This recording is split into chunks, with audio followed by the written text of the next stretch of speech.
মামা দেখ, এইসব রোমান্টিক কাপল গুলোর মাঝখানে তোরে আর আমারে পুরো ভেড়ার বাচ্চার মতো লাগতেছে না?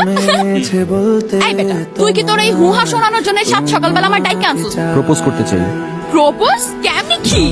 মানে কারে? চিনবি না, ফেসবুকে পরিচয়। ডেট করছস? আজকে রাতে ডিনারে দেখা হবে, আজকেই প্রপোজ করবো।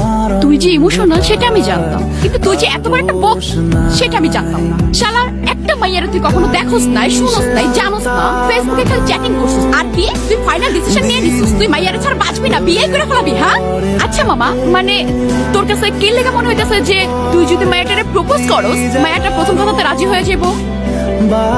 চায়ান? ইয়েস ইয়েস, আমি জানতাম। সুন্দর তো? আর কি গাধা নাকি? এখন বলে দিতে হবে? দে, পড়াই দে। আমাদের মধ্যে সবসময় ফ্রেন্ড, বেস্টি, বাড়ির সম্পর্ক ছিল, কিন্তু ভালো করে জানতাম যে তুই আমাকে অনেক ভালোবাসিস। আর আমি তোকে যখন ফার্স্ট ক্যাম্পাসে দেখি তখনই তোর প্রেমে লাড্ডু হয়ে গেছি।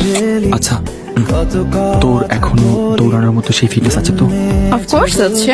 1 2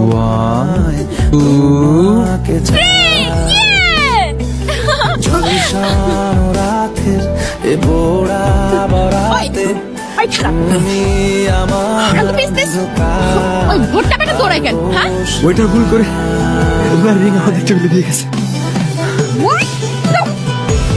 আরে না, তোর সঙ্গে আমার কোনো ফ্রেন্ডশিপ নাই আর। Will you marry me? দোস্ত দেখ, প্যারা দিস না। দোস্ত আসোস, দোস্তি থাক, ব্যাস। মানে লাভ ইউ। তাড়াতাড়ি বল, আয়া পড়তেছে। আচ্ছা ঠিক আছে, বুঝলাম বুঝলাম যে তুই আমাকে অনেক ভালোবাসিস, কিন্তু পরের আংটি দিয়ে প্রপোজ করে কি লাভ? হ্যাঁ শোন, ডায়মন্ডের রিং কেনার সামর্থ্য আমার নাই, আদৌ পারবো কিনা তাও জানি না। অন্তত বুড়া বয়সে নাতি নাতনিকে তো বলতে পারবো তোদের দাদিকে আসল ডায়মন্ডের রিং দিয়ে প্রপোজ করছে। তাড়াতাড়ি বল না, চলে আসতেছে, ফেরত দিতে হবে। বল বল না, আরে বল। Yes yes yes, I will. এই খাড়া, ওই তুই খাড়া।